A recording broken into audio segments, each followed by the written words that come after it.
ମାଣିକ ଗୋटे ମୂଲ୍ୟବାନ ଖଣିଜ ପଦାର୍ଥ କୌଣସି ନିର୍ଦ୍ଦିଷ୍ଟ ପାହାଡ଼ରେ ମିଳେ। କୌଣସି ପାହାଡ଼ରେ ଏହା ମିଳିବ ବୋଲି ଆଶା କରିବା ଉଚିତ ନୁହେଁ।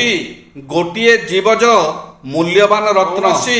ହାତୀ ମୁଣ୍ଡରେ ଏହା ଥିଲେ ତାହାକୁ ଲୋକ ଗଜମୁକୁତା ବୋଲି କହନ୍ତି। ସମୁଦ୍ର ଶାମୁକାରୁ ମଧ୍ୟ ମୋତି ବା ମୁକ୍ତା ମିଳେ।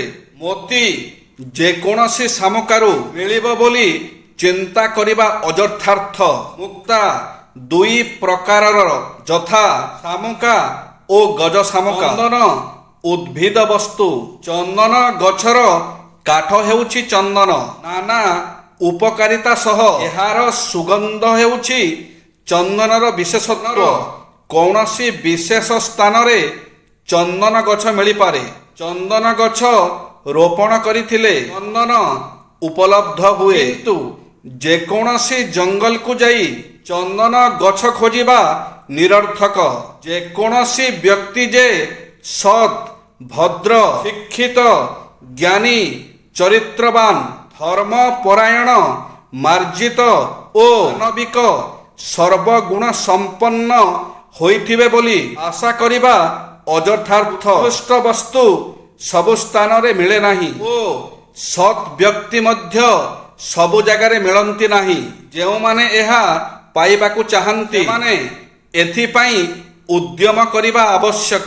ପୁତ୍ରାଶ୍ଚ ବିବିଧେ ଶିଳେ ନିୟୋଜ୍ୟା ସତତ୍ୱବୋଧେ ନୀତିଜ୍ଞା ଶୀଳ ସମ୍ପନ୍ନା ଭବନ୍ତି କୁଳପୂଜିତା। ବିଚକ୍ଷଣ ବ୍ୟକ୍ତି ପୁତ୍ରକୁ ଉତ୍ତମ ଆଚାର ବ୍ୟବହାର ଏବଂ ଆବଶ୍ୟକ ଶିକ୍ଷା ଦେଇଥାନ୍ତି।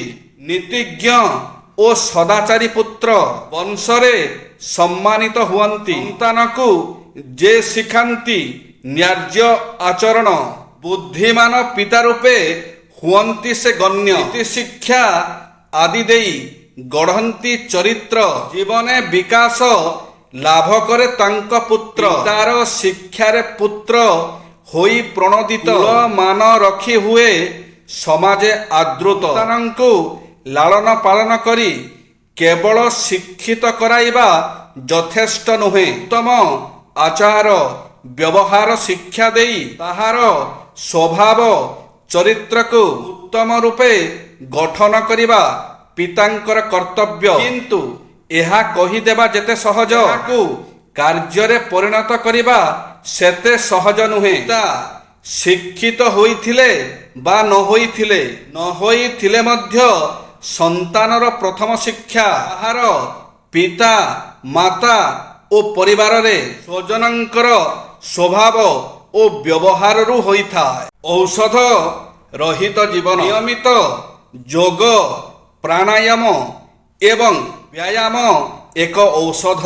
ନିୟମିତ ସକାଳ ସନ୍ଧ୍ୟା ଘଣ୍ଟା ବା 45 ମିନିଟ ଚାଲିବା ଏକ ଭଲ ଔଷଧ। କେବେ କେବେ ମୌନ ରହିବା ଏକ ଔଷଧ ଅଟେ। ସବୁବେଳେ ଖୁସି ରହିବାର ନିଷ୍ପତ୍ତି ଏକ ପ୍ରକାର ଔଷଧ। ଭୋଜନ ପରେ ବଜ୍ରାସନରେ ବସିବା ମଧ୍ୟ ଏକ ଔଷଧ। ଖାଦ୍ୟ ଭଳି ଧୀରେ ଧୀରେ ପାଣି ପିଇବା ଏକ ଔଷଧ। ସପ୍ତାହରେ ଥରେ ଉପବାସ ରହିବା ସମସ୍ତ ରୋଗର ଔଷଧ ଅଟେ। ସକାଳ ସମୟରେ ସୂର୍ଯ୍ୟଙ୍କର ଆଲୋକ ସେବନ ଏକ ଔଷଧ। ପାତ୍ରରେ ପାଣି ପିଇବା ବି ଏକ ଔଷଧ।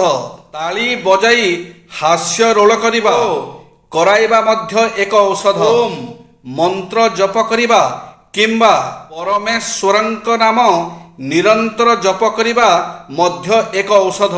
ଭଲ ରୂପେ ଚୋବେଇ ଖାଇବା ବି ଔଷଧ। ଜୟ ଶ୍ରୀ ଜଗନ୍ନାଥ।